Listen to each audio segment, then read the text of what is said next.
आप देख रहे हैं न्यूज़ जबरन बना। आज हम लोग आ चुके हैं अयोध्या राजेपुर गांव में। आइए हमारे साथ चाचा जी जुड़ चुके हैं, उनसे पूछते हैं उनकी समस्या क्या क्या है। चाचा जी, जैसे कि कल 27 तारीख थी, चुनाव हुआ, तो आपके एरिया में क्या क्या विकास करवाया, क्या क्या नहीं, क्या क्या दिक्कतें हैं आपको? कुछ विकास नहीं हुआ, यहाँ बहुत दिक्कत है साहब। गाय बछवा छोटे हैं, सब खेती को सत्यानाश कर रहे हैं, पैदा होता ही नहीं, खर्चा इतना लगता है तो भी चल लेते हैं। और गांव में कोई ना सड़क बनी है ना कोई काम करते हो रहा है। ये 5 किलो 15 किलो 20 किलो राशन देने से थोड़ी काम चलेगा, उसमें भी साग सब्जी लगता है कि नहीं लगता है। महंगाई इतना हो गया, आज 140 रुपया किलो जो है रिफाइंड चल रही है, 200 रुपया लीटर जो है सरसों का तेल बिक रहा है। जनता क्या खाएगी? वही सूखा राशन, बस। और क्या बोलना है इसे? सरकार रिफाइन भी चीज़ें भी तो दिल दे रही है, उसके साथ आयुष्मान कार्ड बना रही है, उसमें पैसा भेज रही है गरीबों को। तो पैसा क्या भेज रहा है? 2 महीना पैसा आया, उसके बाद खाते में कुछ आया नहीं। जिसके आ रहा था वो भी बंद हो गया है। वही जब तक चुनाव था तभी तक, तब अब वो आ ही नहीं रहा है उसमें। तो सरकार कितना दिन किसको खिलाएगी? बैठा के खिलाएगा सरकार? कभी नहीं खिला सकती है बैठा के, बस। और क्या उसमें बोलूं? सिर्फ इसमें क्या सिर्फ एक ही सरकार की गलती है या सभी सरकार? देखो, सरकार तो अपनी जगह बैठी है, यहाँ उनके काम करता लोग की गलती है। देखो वहाँ आगे डॉक्टर साहब, चलो आप भी बोलो कुछ इसमें। आइए, यही जो चुनाव हुए हैं सर, आइए जो आपकी समस्याएं हैं उसको हमें बताइए हमारे चैनल के माध्यम से। जी उधर से छोड़ाइए, एक सेकंड।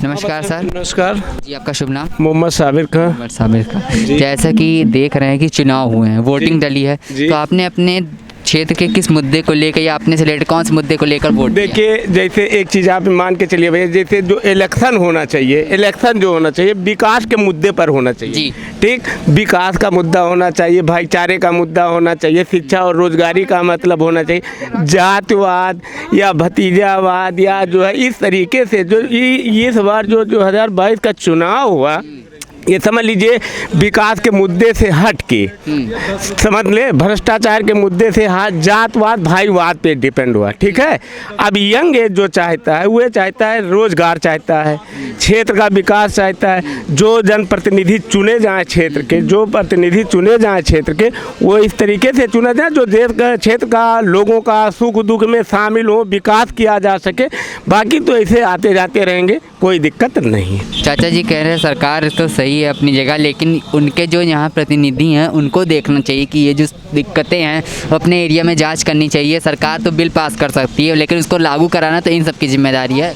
आप देखिए, जैसे अभी हमारे इससे पहले जो है 5 साल माननीय वेद प्रकाश गुप्ता जी भाजपा से विधायक थे, ठीक है, उनको अब क्षेत्र याद आया, अब उनको क्षेत्र आया जब क्षेत्र में उनको चुनाव की आवश्यकता पड़ी जी। ठीक, उनको जनता क्या कर रही है? अभी हमारा एक ग्राम सभा सिरसिंडा है, अभी इससे पहले जब बरसात हुई थी, देखिए पूरे ग्राम सभा में यहाँ तक पानी भर रहा था, कोई निकासी के कारण नहीं थे, कोई निकासी का कोई प्रयास नहीं किया। जनता के जन सहयोग से वो पानी जो अपने खर्चे से सब कुछ निकाला गया। ठीक है, बाकी इस तरीके से बातें जो है भैया ना केवल इलेक्शन के दौर में ही दिखाई पड़ती हैं, बस बाकी सब कुछ अपना मस्त रहते हैं, अपने क्षेत्र के अपने लिए मस्त रहते हैं, अपने कमीशन के लिए मस्त रहते हैं, यही सब। बाकी ना कहीं कोई विकास है ना कोई कुछ है। ठीक है, सरकार देखिए, सरकार का जो जोन पेपर मिल के गंदा नाला बहत बा, या हमारा चलो हम तुम्हें अपने सामने दिखाई जुद्दू लहाफ पड़ी बा गोरू का गाय के हुए वो। हाँ, लेकिन योगी सरकार कह रही है हम सारे गायों के लिए, सांडों के लिए व्यवस्था बना रही है। दिखाई, चलो हम दिखाई नाला में पड़ी बात जुद्दू लहाफ, अपने आँख से देखबा तब तो विश्वास करबा। इस पे आप सरकार को क्या कहना चाहिए? हम सरकार का काम कोई जोन मना खाए तो करे, हम तो बताए दिहन जी। और क्या क्या समस्या है आपके क्षेत्र में? हमारे समस्या तमाम है, नहीं पूछो भैया।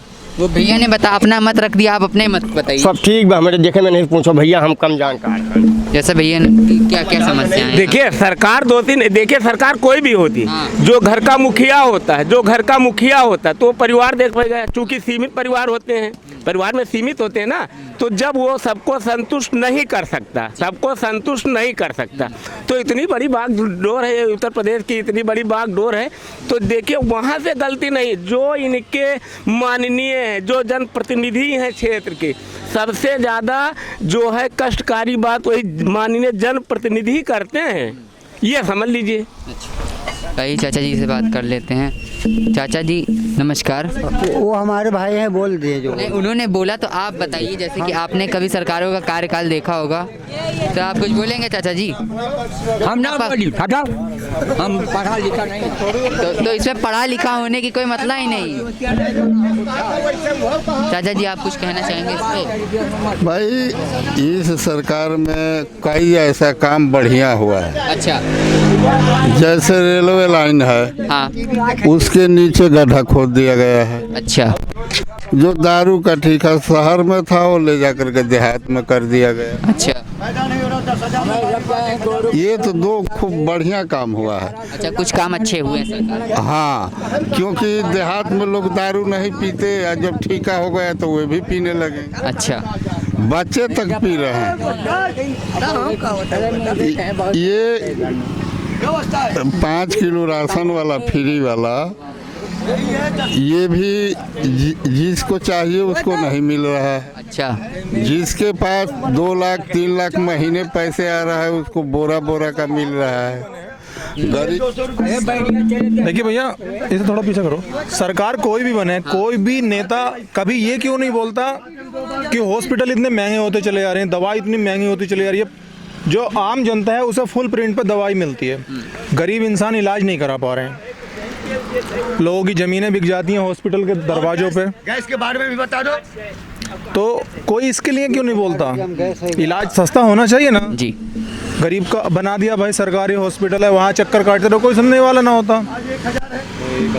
अब किसी की सूरत देख के वोट दो तो उससे तो कुछ भला होने वाला नहीं। जी बिल्कुल नहीं। किसी भी इंसान का हाँ। भला होगा।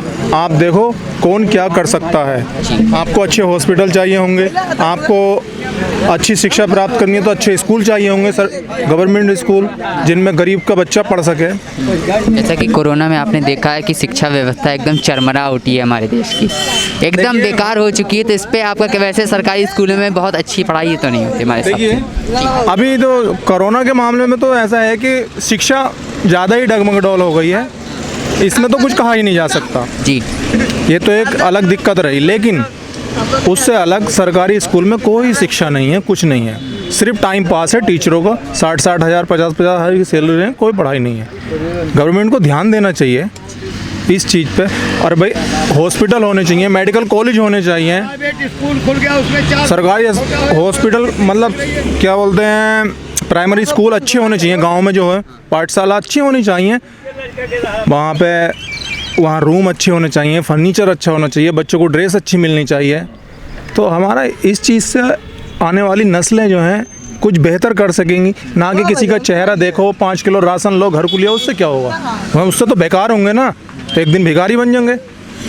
और जब अच्छी एजुकेशन होगी, अच्छे हॉस्पिटल होंगे, अच्छी सड़कें होंगी, पुल होंगे बने हुए, तो आप खुद ही समझ सकते हो इंसान कहाँ से कहाँ पहुँच जाएगा। जैसे कि यहाँ पे कृषि क्षेत्र भी है, तो किसानों का एक मुद्दा रहता है कि ये जो गाय गोरू छूट रहे हैं, तो इस पे भी आपका कोई कुछ तर्क है? देखिए सर, जैसे कि इंसान है दुनिया में, ऐसे ही जानवर है, लेकिन जानवर का क्या है, वो इंसान के पल्ले बंद रखा, उसे पालना है।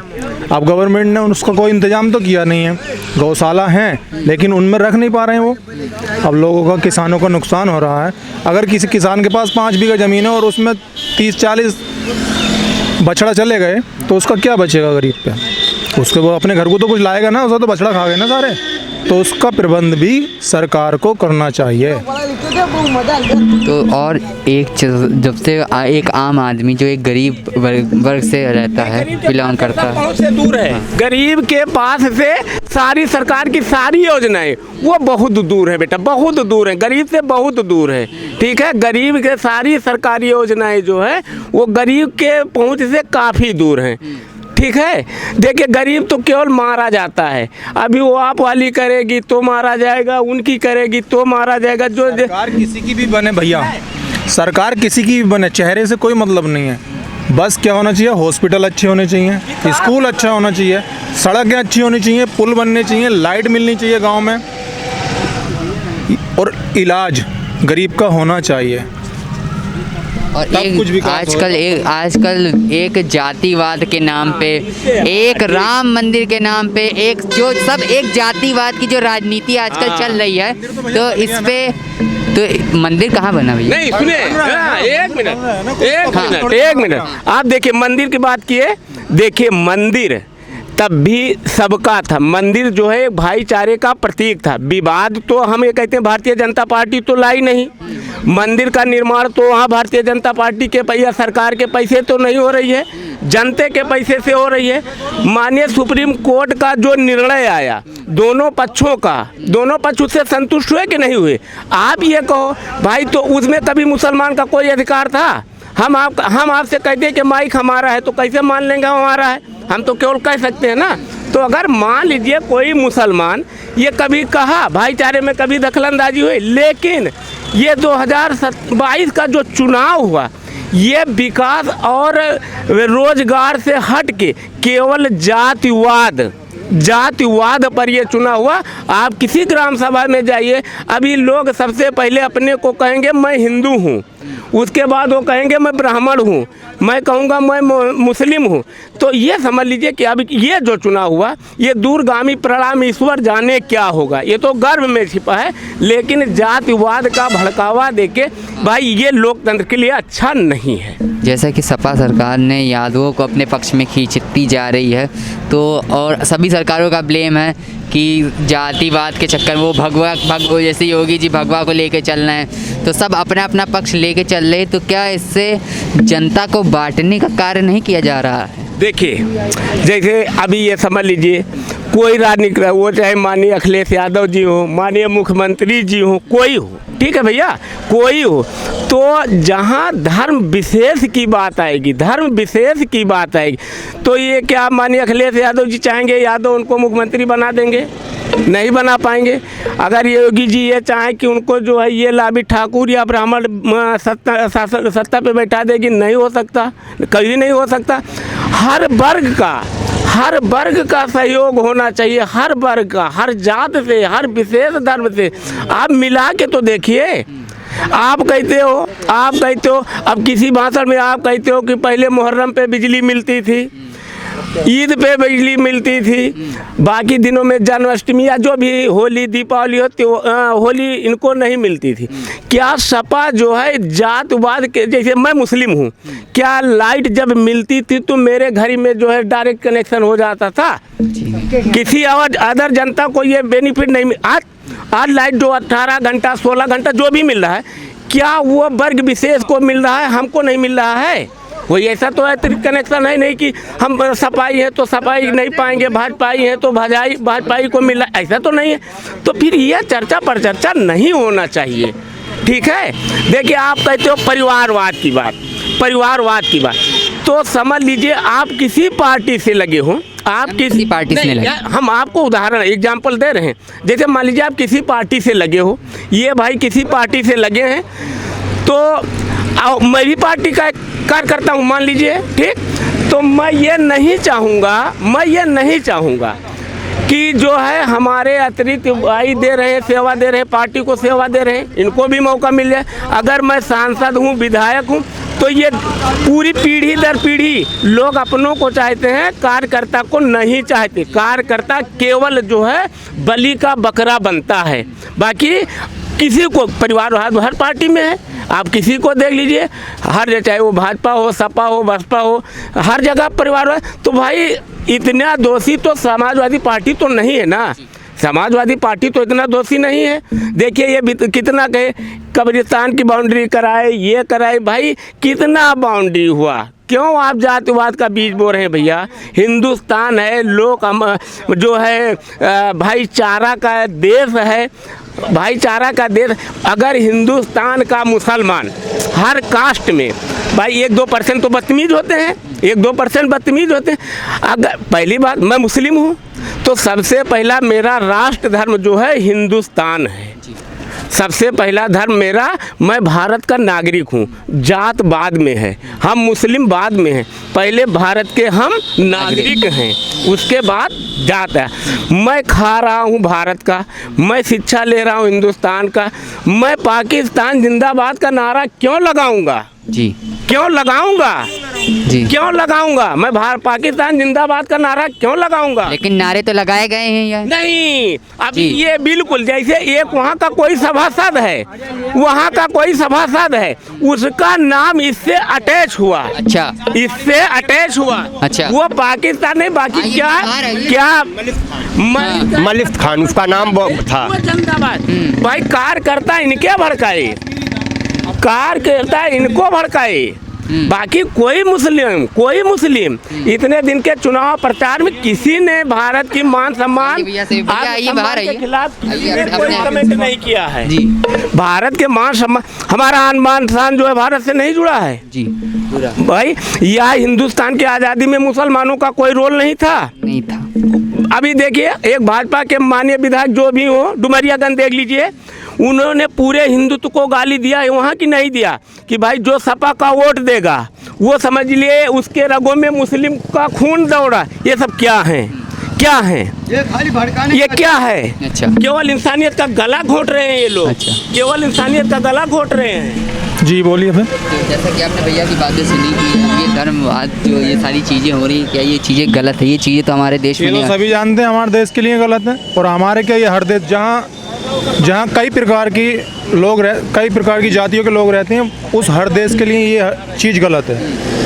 ये तो राजनीति में होना ही नहीं चाहिए। जात पात धर्म क्या है, कुछ भी ना। लेकिन ये आजकल बड़े जोर शोरों से चल रहा है। तो भैया ये तो राजनीति के लिए यूज़ किया जा रहा। अब ये तो जनता को देखना हम किस तरीके से यूज़ हों या यूज़ करें नेता को, लेकिन हम यूज़ हो रहे हैं। तो जैसा कि आप सब देख सकते हैं, जैसे आपने भैया का मत सुना, सभी का मत सुना, अब इसको देख के आप निर्धारित करिए कि आप क्या सोचते हैं। ये मैं ध्रुव गुप्ता, कैमरामैन रितेश के साथ, और आप देख रहे हैं न्यूज़ जबरन बात। धन्यवाद।